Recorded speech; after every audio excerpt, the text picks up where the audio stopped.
Depuis que j'ai commencé à investir en 2020, j'ai généré des dizaines et des dizaines de pourcentages de performance sur mes investissements. L'année dernière, j'ai quasiment fait 27%. Là, depuis le 1er janvier, je suis à un peu plus de 50%. Donc, contrairement à ce que pensent les gens, je passe pas mes journées à regarder les chiffres des entreprises, à analyser les graphiques ou à passer 20 plombes sur les marchés financiers. J'applique simplement 10 règles qui me permettent de surperformer. Et ces 10 règles, c'est exactement celles que je vais te donner dans cette vidéo que tu vas toi-même pouvoir appliquer et copier-coller pour tes propres investissements. Je te garantis que si tu copies-colles cette méthode, il n'y a aucun monde où tu vas ne pas pouvoir performer avec tes propres investissements parce que c'est typiquement les choses que j'applique depuis que j'ai commencé à investir et qui me permettent de générer les rendements que j'ai depuis 2020. D'ailleurs, n'hésite pas à t'abonner à la chaîne pour pas louper les prochaines vidéos et reste bien jusqu'à la fin parce que j'ai une petite surprise pour toi. La première règle pour surperformer, c'est déjà d'analyser les secteurs avant d'analyser les entreprises. Qu'est-ce qui capte le plus la performance? Où se dirigent les flux de capitaux? Est-ce que c'est sur le secteur de l'IA? Est-ce que c'est sur le spatial? Est-ce que c'est sur la robotique? Est-ce que c'est sur le quantique? Est-ce que c'est sur la santé digitale? Parce que si tu veux faire comme ça des bonnes performances, il faut déjà que tu te poses la question, quel est le secteur? Quelle est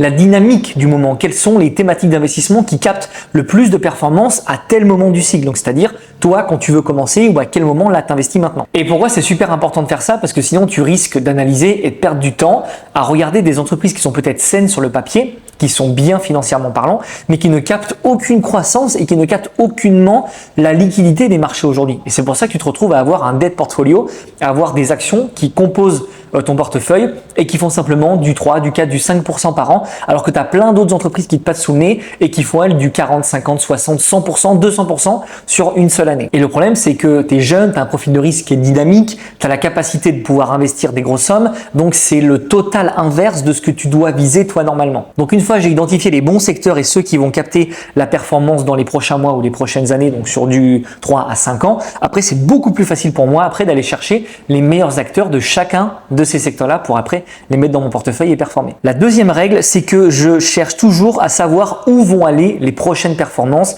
et les futurs grands gagnants de demain. C'est probablement la règle qui a le plus changé ma manière d'investir durant ces dernières années, c'est que je me pose plus la question de savoir quelle est l'action qui va me faire un x10, x50 sur mon portefeuille. C'est-à-dire que je me demande pas quelle est l'action qui va monter, quelle est l'action qui va pouvoir me permettre de faire un x10, x15, x20 sur mon portefeuille, mais plutôt où l'argent va aller dans les prochaines semaines, dans les prochains mois ou surtout dans le prochain cycle. Attention, mon job ici, c'est pas de prédire le futur, mais c'est d'identifier les investisseurs qui commencent gentiment à déplacer leurs capitaux pour aller sur des secteurs qui vont avoir beaucoup de potentiel dans les prochaines années ou du moins sur du court terme pour pas encore une fois mobiliser du cash pendant trop d'années sur un truc qui va pas capter la performance, pour commencer à me positionner gentiment avec une bonne pondération dans mon portefeuille juste avant que tout ce secteur-là devienne hyper évident dans les prochaines années, et c'est comme ça que tu pourras faire du 100, 200, 300, 400% sur une position que tu avais toi déjà depuis peut-être 1 an et demi, 2 ans. La troisième règle, c'est que je cherche les bons catalyseurs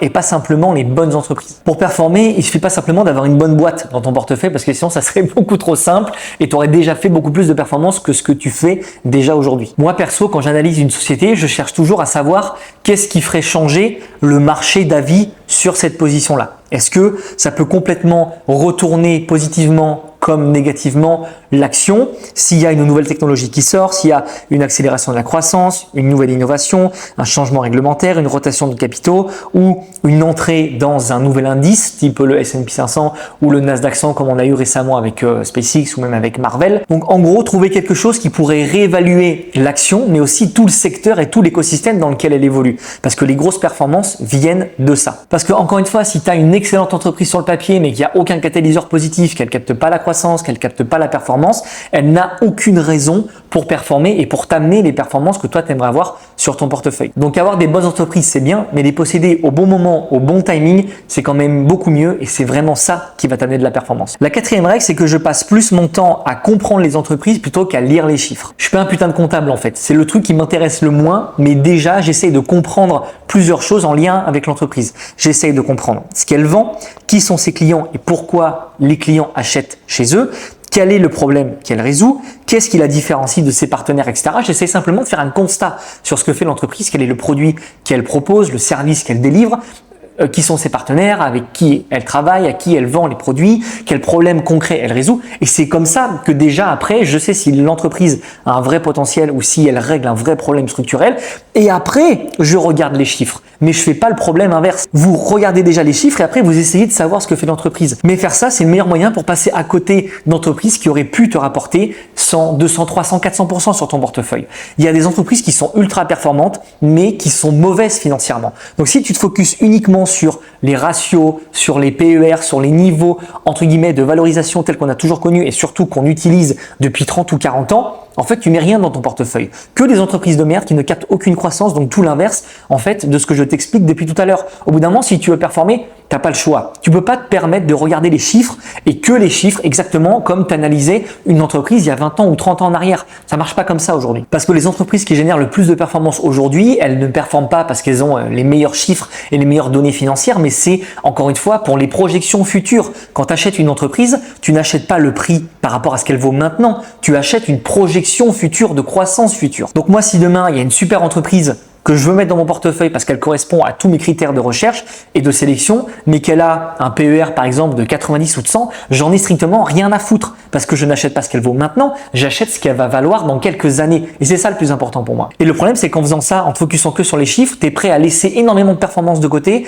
parce que tu n'es pas prêt, ne serait-ce qu'un chouïa, à être actif sur ton portefeuille d'investissement. Voilà, tu es prêt à garder dans ton portefeuille des trucs de merde qui sont là depuis 20 ans, 30 ans, qui ne captent aucunement la croissance des marchés d'aujourd'hui, ni la thématique du moment. Tu vas les garder pendant 20 ans, 30 ans, tu vas faire ton petit décès là-dessus et après tu vas m'écrire en commentaire « Ouais, mais moi au moins je l'ai acheté avec un bon PER et il y a une bonne valorisation. » Mais qu'est-ce qu'on s'en fout, sérieux? Qu'est-ce qu'on s'en fout? Est-ce que tu es là pour sucrer les fraises ou tu es là pour faire de la performance? Au bout d'un moment, si tu investis, c'est quand même pour gagner de l'argent. Donc va sur ce qui capte la performance et apprends à être actif sur ton portefeuille d'investissement et à faire une bonne rotation et à pivoter de secteur quand l'entreprise sur laquelle tu es ne capte plus la croissance et la performance. C'est uniquement comme ça, en sautant de secteur en secteur, peut-être tous les 2-3 ans, que tu vas capter de la performance. Donc si tu veux réellement surperformer les marchés et atteindre les rentabilités que tu veux, passe plus de temps à comprendre les entreprises plutôt qu'à regarder les chiffres. Tu verras, t'en sortiras beaucoup plus gagnant. La 5e règle, c'est que je passe mon temps à regarder le futur et pas le passé. Je m'en tape complètement de quelle est l'entreprise qui a été le leader du secteur sur les 5, 10, 15, 20 dernières années. Moi, ce qui m'intéresse, c'est quelle est l'entreprise qui sera parmi les meilleures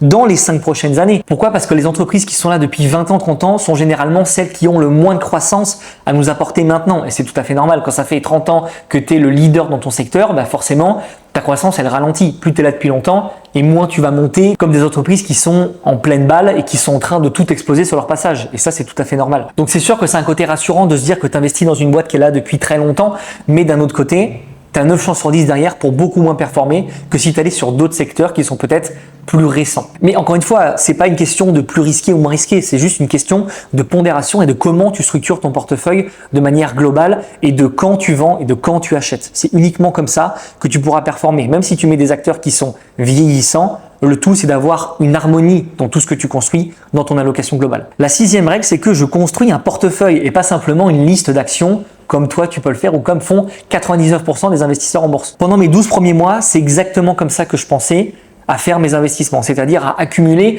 le plus de lignes possible et de me dire ok, ça performe bien donc je le mets, ça performe bien donc je le mets. Je faisais juste d'accumuler les bonnes boîtes sans aucune structuration globale de mon portefeuille et de mon allocation avec une vision quand même plutôt moyen-long terme. Alors c'est pas totalement faux parce qu'il faut quand même que tu mettes des bonnes actions dans ton portefeuille parce que sinon comment tu comptes performer si tu mets que de la merde? Mais c'est juste qu'encore une fois, avant d'investir, il faut que tu te poses la question de quel rôle tu veux donner à ton action en priorité dans ton portefeuille. Est-ce qu'elle va avoir un rôle de croissance, de conservation, de spéculation?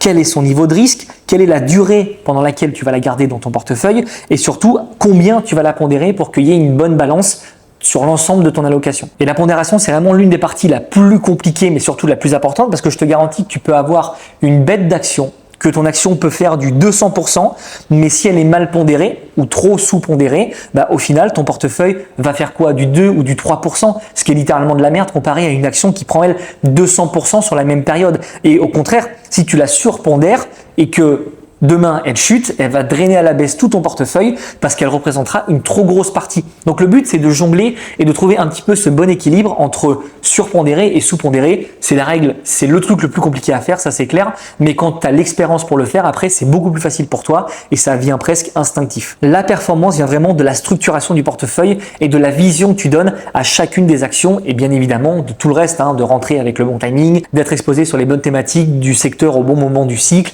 etc. Bref, tout ce que je te dis depuis le début de la vidéo, même tout ce que je te dis depuis la création de cette chaîne YouTube. La 7e règle, c'est que je n'achète jamais une action sans savoir pourquoi elle va monter. Ça paraît évident, dit comme ça, mais la grande majorité des gens achètent des actions au pif parce qu'ils les voient sur les réseaux sociaux, parce que ça a pris peut-être beaucoup de performance ces derniers mois ou ces dernières semaines, que c'est hype, que tout le monde en parle, que ce soit sur YouTube, à la télé, sur Internet, sur les réseaux de manière globale. Donc du coup, tu FOMO parce que tu n'as pas envie de passer à côté du truc qui peut te générer beaucoup de performance. Donc personnellement, avant de mettre une action dans mon portefeuille, je me pose toujours la même question, c'est qu'est-ce qui va pousser les investisseurs à payer cette entreprise plus cher demain? Qu'est-ce qui va faire qu'elle va continuer à monter malgré la hype qu'elle a eue là sur les dernières semaines? Est-ce qu'elle pourrait continuer à monter parce que derrière, il y a différentes choses qui vont justifier cette hausse? Une nouvelle technologie, la sortie d'un nouveau produit, une accélération de la croissance, potentiellement un changement de cycle, une rotation de capitaux, une entrée dans un indice comme je te disais juste avant. Donc, s'il n'y a pas de catalyseur clair, s'il n'y a pas de trucs qui vont me dire « Ok Andrea, là, cette entreprise-là, elle va continuer à monter dans les prochains mois et les prochaines années », je passe mon chemin, c'est mort, j'ai pas envie de l'avoir dans mon portefeuille. Pourquoi? Parce que la hausse, elle est déjà passée par un catalyseur que j'ai loupé. Donc, je ne vais pas FOMO comme un abruti, je ne vais pas la mettre dans mon portefeuille alors que ça va servir à rien.